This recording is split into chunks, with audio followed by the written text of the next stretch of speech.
Si Michael Jordan ang GOAT kesa kay LeBron James dahil daw sa isang rason.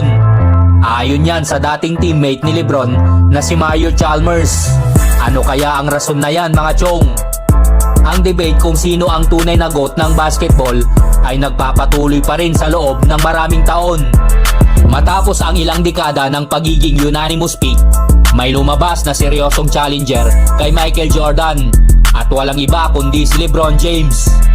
Kahit na hindi kasing dami ng kay Jordan ang kanyang championships, ang pambihirang longevity ni LeBron ay nagbibigay sa kanya ng sariling landas ng tagumpay na nagpapatibay sa argumento niya bilang isang GOAT. Gayunpaman, tila mas marami pa rin ang pumapanig kay Jordan.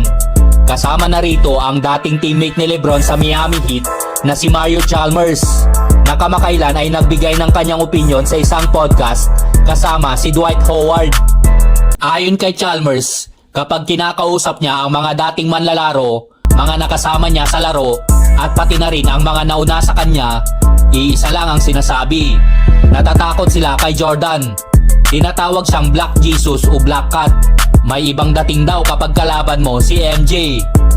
At ngayong panahon, huwag daw kayong magkamali na si LeBron ang pinakakumpletong manlalaro na pwedeng gugustuhin mo bilang isang superstar. Pisikal na malakas at kaya niyang gawin ang lahat sa loob ng court. Pero para kay Chalmers, si Jordan ang GOAT na gusto niyang sandalan sa pinakamalalaking laban at wala nang iba. Ayon din kay Chalmers, ang takot factor ay isang bagay na hindi daw masusukat. Pero may katotohanan ito. Gayunpaman, parang isang negatibong refleksyon ito sa dating henerasyon. Dahil kung elite competitors talaga sila, hindi dapat sila nagkaroon ng ganong mental blockade laban kay Jordan. Sa kasaysayan ng NBA, wala pang ibang henerasyon ang umamin na natakot sila sa isang manlalaro, maliban sa ilang partikular na sitwasyon. Kaya't pwede ring hindi ito ganap na tungkol kay Jordan, kundi sa mga nakaharap nito. Sa panahong yun, ang NBA ay dumaranas ng post-expansion struggles, kung saan maraming mahinang kupunan at iilang elite contenders lamang. Si Jordan ang pinakamagaling sa lahat ng walang pag-aalinlangan at karapat-dapat sa titulong GOAT dahil sa kanyang mga tagumpay. Pero kung pagbabatayan daw ang takot factor bilang isang sukatan, hindi daw ito ganap na makatwiran. Ang idea na hindi kinatatakutan si LeBron ay ilang beses nang lumabas at si Chalmers mismo ang isa sa mga nagbanggit nito. Gayunpaman, maraming beses na itong pinabulaanan.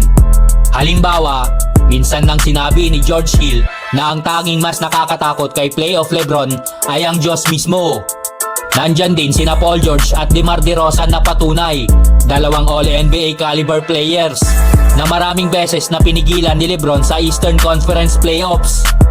Aminado silang kinatatakutan si LeBron dahil sa kanyang pagiging unstoppable sa mga laban nila noon.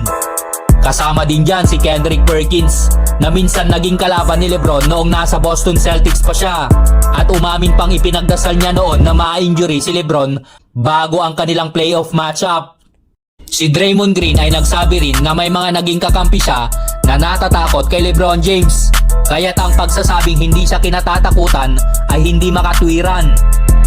Sinabi ni Chalmers na hindi dapat maging sukatan ng pagiging GOAT ang takot factor. Pero patuloy pa ring pinatutunayan ni LeBron ang kanyang sarili bilang isang lehitimong challenger sa trono ni Jordan, kahit na nasa ika-22 taon na siya ng kanyang All-NBA level career. Kung takot rin lang ang pag-uusapan, si LeBron ay kasing taas ng kahit sinong modernong great pagdating sa respeto at pangamba ng mga kalaban, lalo na sa mga coaches. Ano kayang masasabi natin sa pahayag na ito ni Mario Chalmers? Mag-comment lang sa baba at pag-usapan natin yan mga chong. Pippen, who goes to, they do it defensively, Michael Jordan.